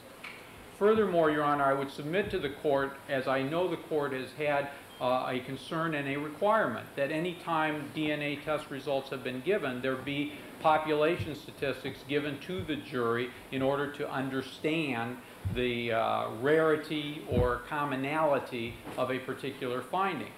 I submit to the court that on this RFLP series of tests on 303, 304, and 305, the statistics are already heard by the jury. The statistics are the PCR statistics of stain 31, because we are not independently offering 303, 304, and 305 for themselves, but to prove the accuracy of 31's finding and the call by Gary Sims, as a result of which no further independent statistics should be required. And in fact, the statistics which have been received by the jury on the PCR, Mr. Clark was kind enough to give me the testimony, are much more favorable to the defense than any statistics offered by someone such as Dr. Weir would be for RFLP tests on 303, 304, and 305. For example, on stain 31, assuming 2 contributors, the statistics run from 1 in 4,700 to 1 in 19,000.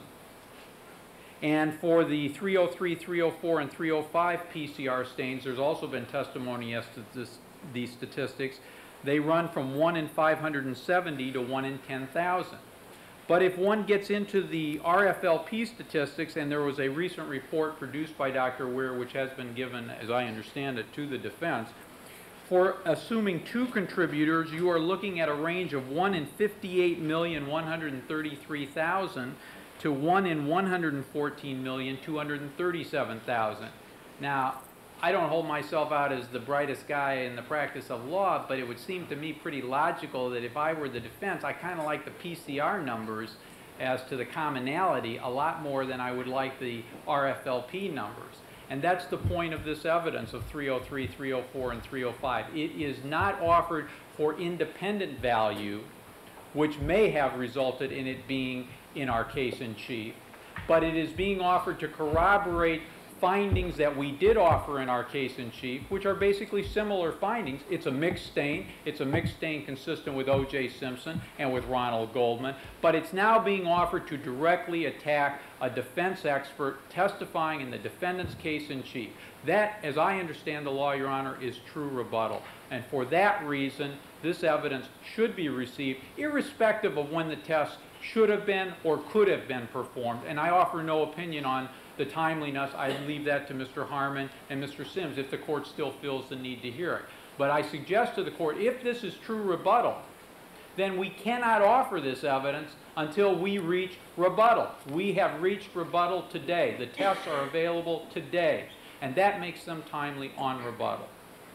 As I also indicated, we submit to the court that no new independent evidence of statistics is required for the interpretation of these RFLP findings on 303, 304, and 305, where they are offered to corroborate the findings of PCR results on stain 31. Thank you, Your Honor. All right, Mr. Harmon. Oh, do I get? They get to go first. Oh, so in other words, you do want to hear from them? Yes, I do. Okay. Thank you. I'd like to just give you a little outline of the chronology, and then we can go through it with Mr. Sims if that's what the court would like to do.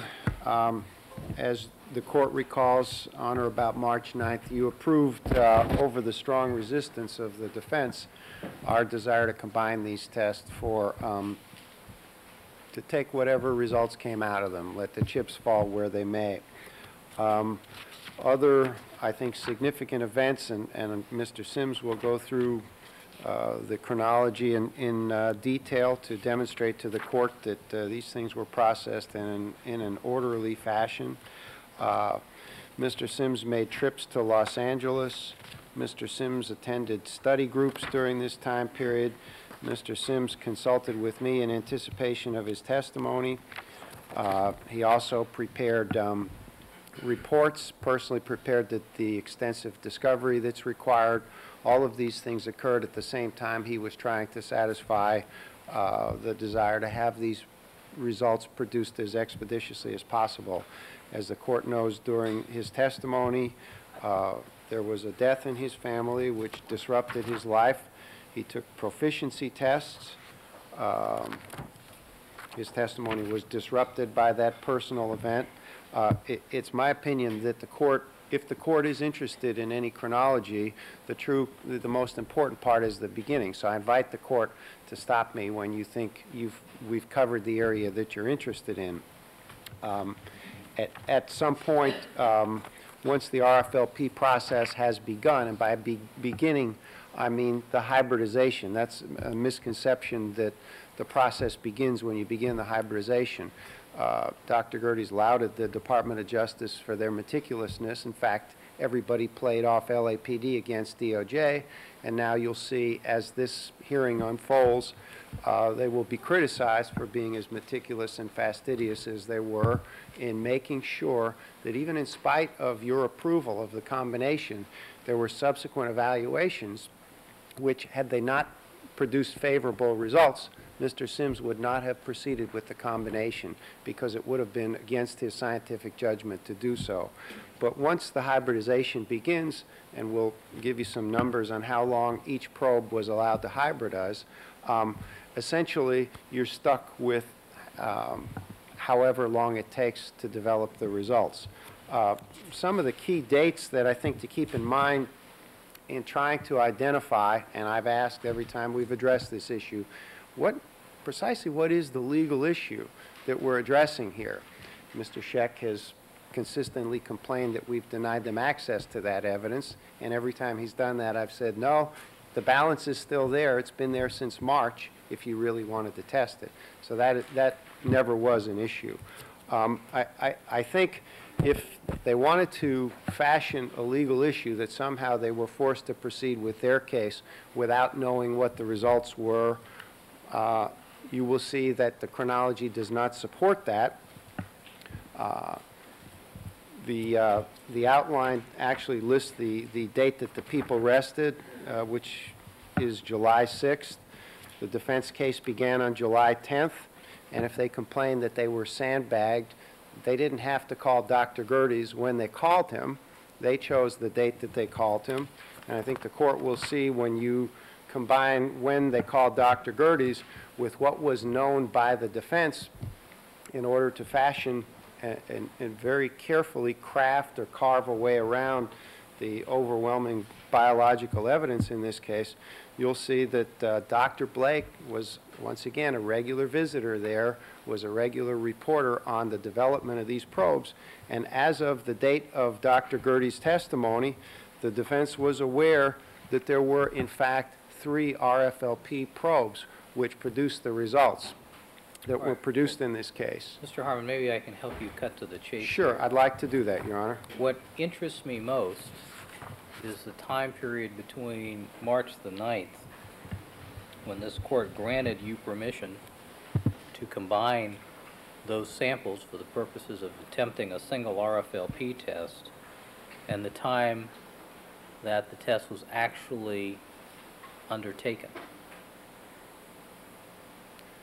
Well, I think you'll see it was undertaken right away, but, you know, we're going to differ in what undertaking the test means. But I'd be happy to, because that'll bring us all the way up to August, depending on how you define undertaking. So we'll just start with March 9th, and you tell us when you've had enough, Your Honor. We've got the whole period of time covered. It'll take a while, but maybe we'll have our 5th probe before the hearing's over, so.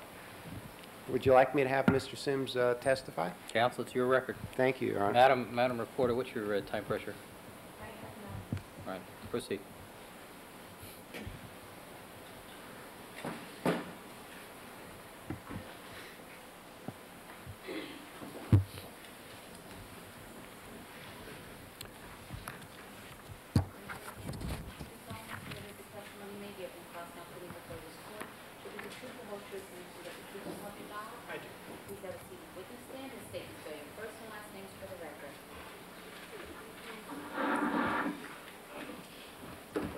My name is Gary Sims, G-A-R-Y-S-I-M-S.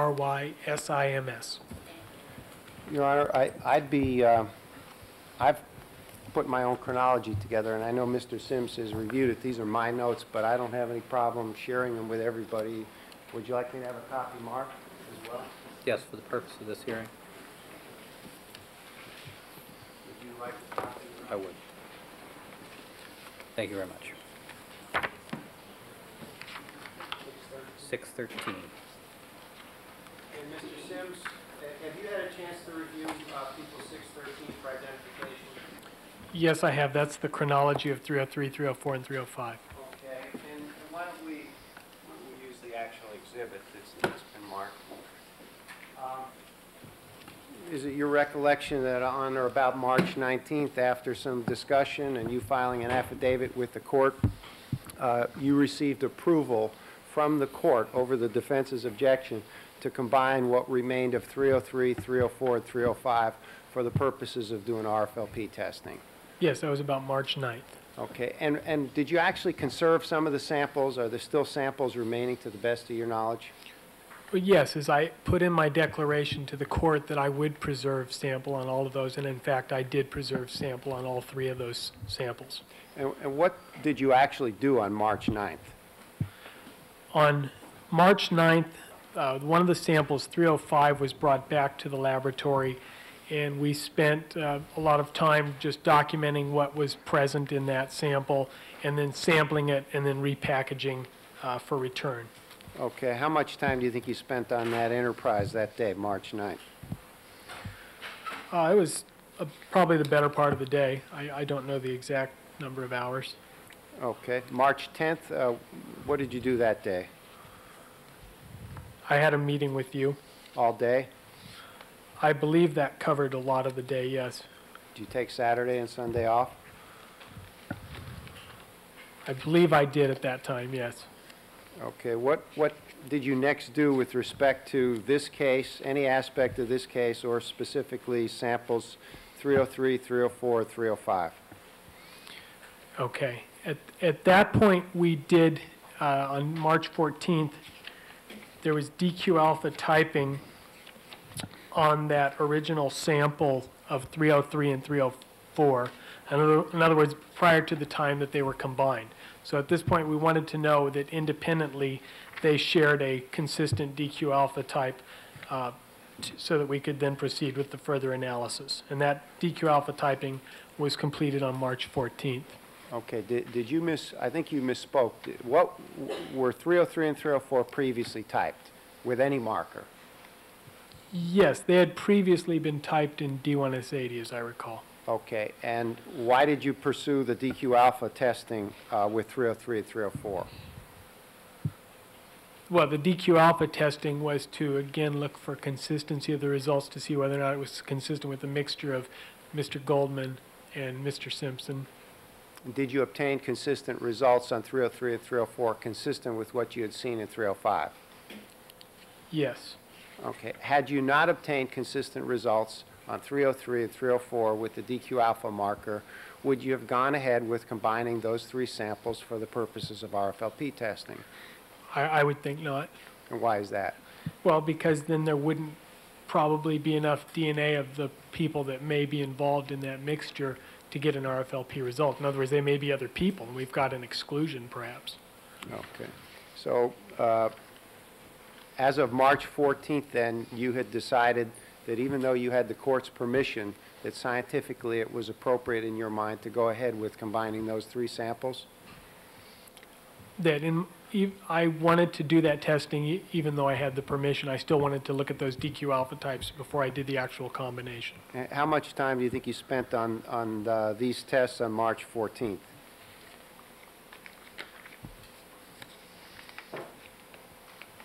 That's probably about a half a day's work, something like that. Okay. Do you recall if you did anything else with respect to this case on March 14th?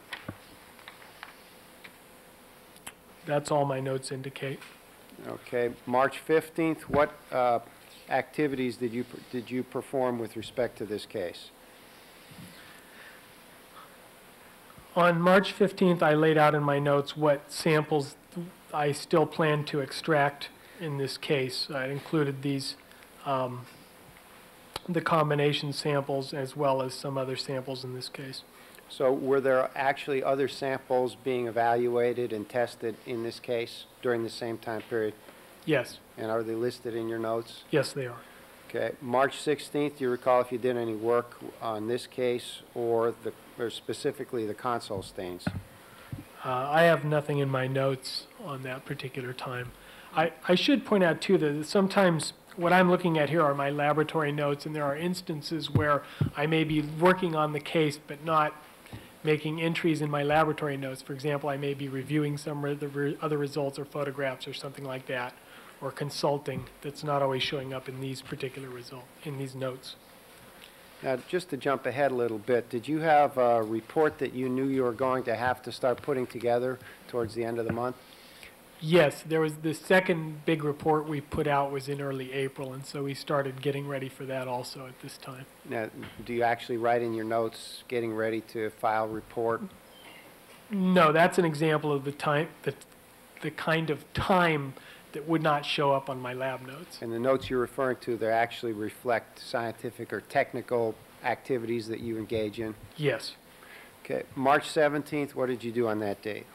That was a time when we started some extractions on some of these various samples that we listed. This is when we actually, I want to make sure I've got the right set here.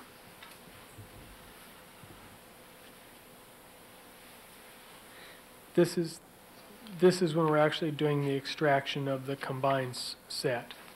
So when you say you're doing extraction, you can't use the DNA, or you're not using the DNA that you used for PCR typing. Is that true? That's correct. At this point now, we're starting with the additional swatches to do the combination. In other words, we took those additional swatches that were from 303, 304, and 305, and we're extracting them now as a group. As if you're starting the process from the very beginning. That's right. Okay. So you began the extraction on Friday, March 17th? Yes, that was a Friday, I believe. Okay. How much time do you think the activity that are reflected in your notes took?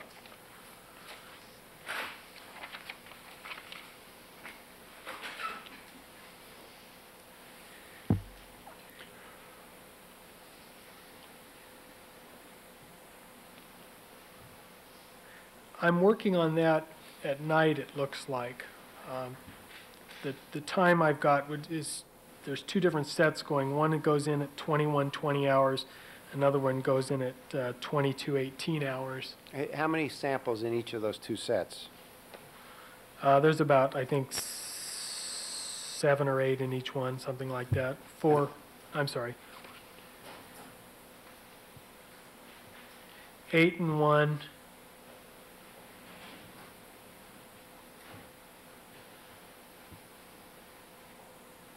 I think 6 in the other. And I assume you're taking your time? Yes. You didn't want to rush and be criticized the way Colin Yamuchi was? Yes. Wanted to be careful? Yes. Not have one tube open more than one tube open at a time? I agree. Let's pick it up. You meet with me that day as well? Yes, on March 17th, that Friday. How much time did we spend together? I think we spent the better part of the day. And so you spent the day with me and then did the extractions at night? Yes. Okay. Did you work Saturday on this case? Yes, I did. What did you do Saturday, March 18th? On March 18th, I completed the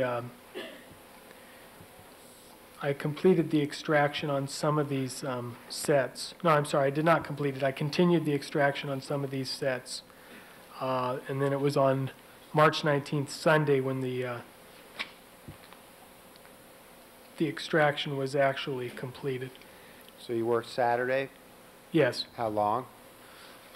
Well, I have some additional notes that I may be able to. Can you give us a ballpark? I think it was a few hours on Saturday. And how about Sunday?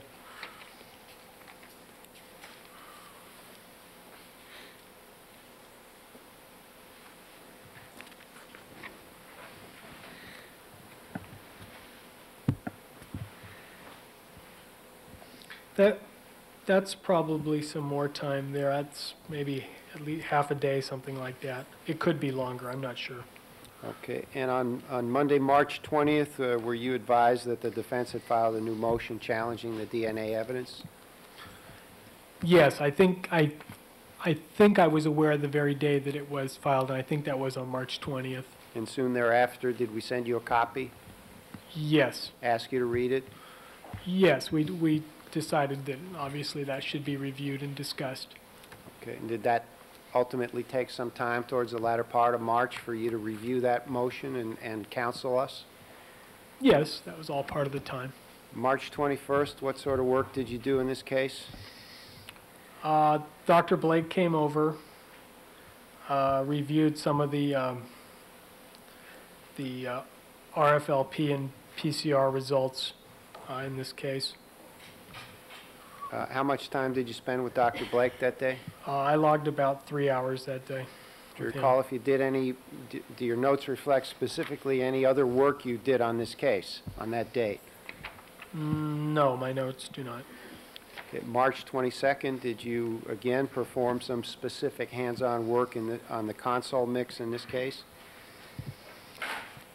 Yes, on March 22nd, I ran the yield gel on these particular samples, the Bronco console samples, as well as some of the other extracted samples in this case. Okay, was there more than one set of samples upon or which you ran on the yield gel? Yes, there were the 2 sets that I mentioned earlier. So these are actually 2 separate yield gels? It's what we call a double origin, where you take one gel, but you have 2 places where you enter samples, 2 parallel lines of slots. And the purpose of the yield gel is to see how much DNA you extracted? Yes, it tells you how much total DNA. It doesn't tell you whether or not it's all human. How long do you think this work on both of these sets of samples in this case took on March 22nd?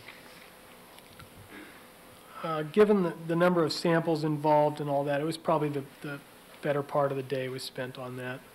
Okay. And then March 23rd, what sort of activities did you participate in with respect to the samples you'd process on the 22nd? The main thing that I did on the 23rd was to go through and actually evaluate the results of the yield gel. And at that point, I decided that I would want to do a what we call a blotting of the yield gel to see whether or not the DNA that was present was human. Now, why was that important to you? Well, it was important because, as we've talked about at length in this case, there were other samples where there appeared to be a lot of high molecular weight DNA, but it was not of human origin. Some of it turned out to be not of human origin, and so I figured it was worthwhile to evaluate whether or not the DNA that we saw at the high molecular weight end, which is the RFL-P-able type DNA, was in fact human. Just to go back to the beginning, why was it your judgment, real briefly, to have to combine these three samples, 303, 304, and 305, for RFL-P purposes? Because individually, I didn't feel that there was enough there to get a good RFL-P result, and I wanted to optimize the chances of getting a clear RFL-P banding pattern, and to do that, I had to have more DNA to work with than any single one of those stains offered. How much time do you think you spent on this case on March 23rd?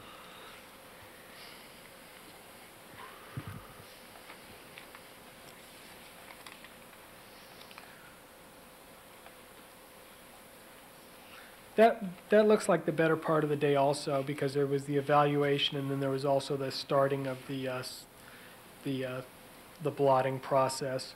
My notes indicate I'm working on that latter part around 4 o'clock in the afternoon, and then I went overnight at 5:30. Okay, Friday, March 24th, you met with me again? Yes. Better part of the day? Yes, the better part of the day, as I recall, was spent meeting with you. There was a relatively minor part of the time spent in the actual laboratory analysis. What did you do in that relatively minor part of the time? That's after the southern blot of the yield gel went overnight, then I processed it and it was now ready to be hived and tested with a human probe. What did you actually do that day, and how long did it take with respect to the console mix? Well, what I'm doing is evaluating the yield gel I'm evaluating the yield gel to see whether or not the DNA on there was human on those samples. And so this is the part now where the southern blot has gone overnight and it's taken apart and then processed in a way that it's now ready to be probed to see whether or not there's human DNA there. Okay, now this is not the RFL-P probing, this is just to determine if it's human DNA. That's correct. How long did dismantling the southern blot take that day? Well, I'm starting on that according to my notes, at 6:30 in the evening, so I believe I had spent most of the daytime talking to you, consulting, and then it's the latter part of the day then that I actually did this part in the laboratory, and that's probably about an hour's worth of work, something like that. And when Maybe we talked, less. I'm sorry, and when we talked about this case all day? Absolutely. Okay. You took Saturday and Sunday off, the 25th and 26th? Yes, I believe I did. And did you perform any work on this case on Monday, the 27th?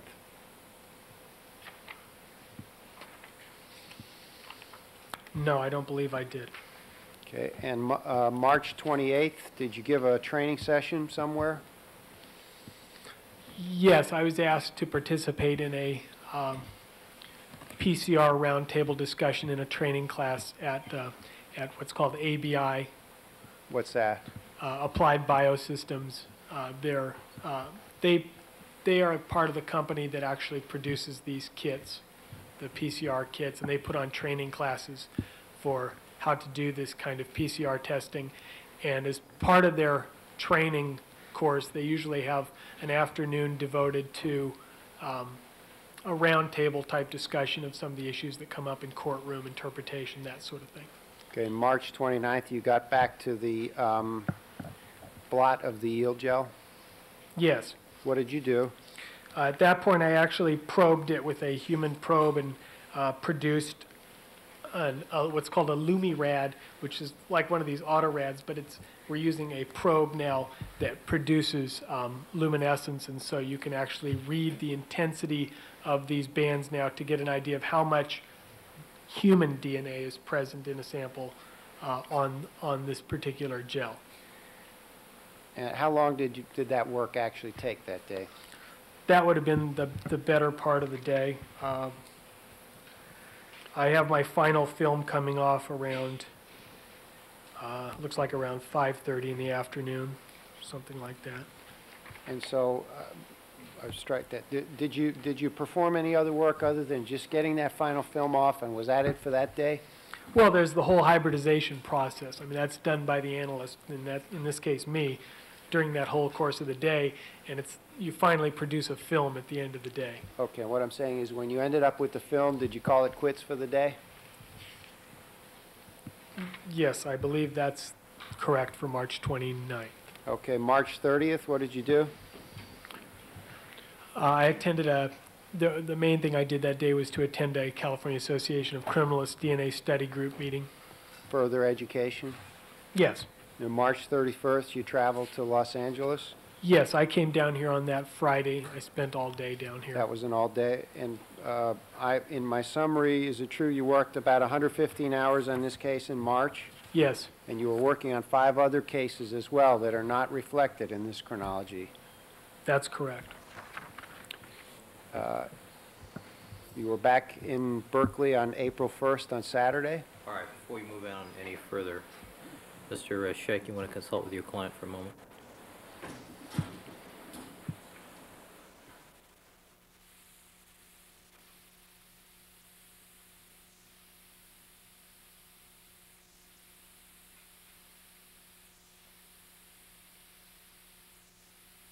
Your Honor, I'd ask, Mr. Simpson won't be able to eat if he doesn't leave now, so he's agreed to waive his presence for the remainder of the All hearing. right, Mr. Simpson, is it agreeable to you that the court with witnesses and the lawyers continue the hearing and you agree to waive your presence for the remainder of the hearing?